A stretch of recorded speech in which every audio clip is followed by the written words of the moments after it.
کیا علامہ وحید الزمان علماء حدیث میں سے تھے یا نہیں تھے؟ شروع میں حنفی تھے، اس وقت انہوں نے شرح وقایہ کا ترجمہ نور الہدایہ بھی لکھا، اور ان کے اوپر ان کا تقلید کے حق میں مقدمہ بھی موجود ہے۔ اس کے آخر میں مقدمے کے لکھا ہے بندہ آسی پر معاصی نواب وحید الزمان حنفی۔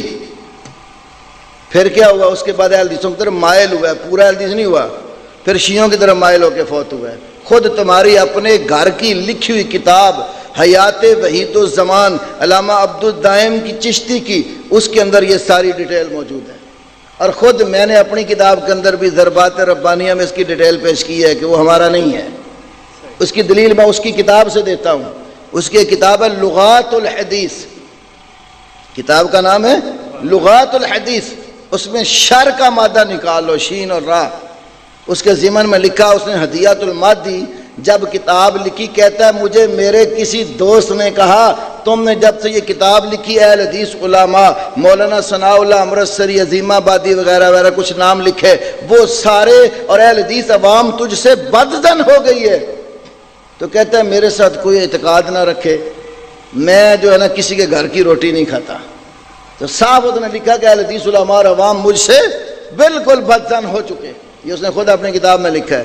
اگلی بات، میں نے اپنے درس میں یہ بات ذکر کر دی ہے کہ ہمارے کسی کوئی اہل حدیث عالم بھی ہو، اگر اس نے ایسی بات کہہ دی ہے جو قرآن آپ پیش کرتا ہے اس کے خلاف جاتی ہے، حدیث رسول کے خلاف جاتی ہے، تو اہل حدیث و غیر اہل حدیث و قابل قبول ہی نہیں ہے، کیونکہ جب آپ کہتے ہو کہ ہم غیر مقلد ہیں، کہتے ہیں نا میں کہ یہ غیر مقلد ہیں، تو پھر یہ تان کیوں کہ نواب نے یہ لکھا، نواب نے وہ لکھا؟ جو نواب نے لکھا اس سے بڑھ کر میں آپ کو آپ کی کتابوں سے دکھا دیتا ہوں۔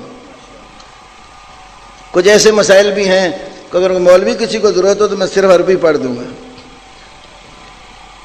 پھر وہی علامہ وحید الزمان کا ہی لکھا ہے کتاب لغات الحدیث میں امیر معاویہ عمرو بن عاص کو باغی اور شریر لکھا، سمجھو ذرا۔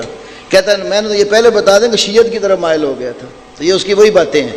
اب کہتا ہے کہ انہوں نے لکھا کہ امیر معاویہ اور عمرو بن عاص کیا تھے؟ باغی شریر۔ تو اگر ہدایہ میں لکھا کہ امیر معاویہ ظالم ہے تو پھر کس کو فتویٰ لگے گا؟ ہدایہ ہے کہ نہیں ان کی معتبر کتاب؟ فقہ حنفی میں ہدایہ کا مقام ایسے ہے جیسے آسمانی کتابوں میں قرآن کا مقام ہے، ایسے فقہ حنفی کی کتابوں میں ہدایہ کا مقام ہے۔ ان الہدایۃ کالقرآن قد نسخت ما کان قبلہا، کہتے ہیں ہدایہ تو قرآن کی طرح ہے جیسے قرآن نے پہلی کتابوں کو منسوخ کر دیا، تو فقہ کی جتنی پہلی کتابیں تھی ہدایہ نے آ کر ان کو منسوخ کر دیا۔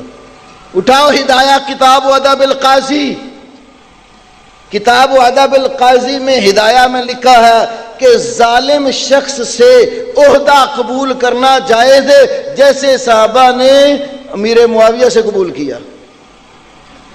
یہ آپ کی ہدایہ میں لکھے۔ ہدایہ والے پر جو فتویٰ لگا، نواب تو اسے بہت چھوٹا ہے، ہدایہ والے پر کیا کہتے ہو؟ اسے اوپر جاؤں؟ اجازت ہے؟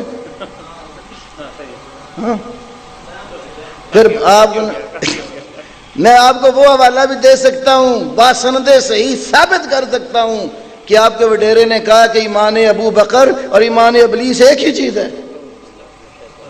اس سائیڈ پہ مت جاؤ ورنہ آپ کو خود پریشانی لائق ہوگی۔ جو حضرت ابو ہریرہ کو، حضرت انس کو، حضرت سلمان فارسی کو غیر فقیہ کہنے والے، وابصہ بن معبد کو مجہول العدالت کہنے والا تیرا نور و انوار والا ملا، صحابہ کے اوپر تو آپ خود اور آگے چلے جاؤ۔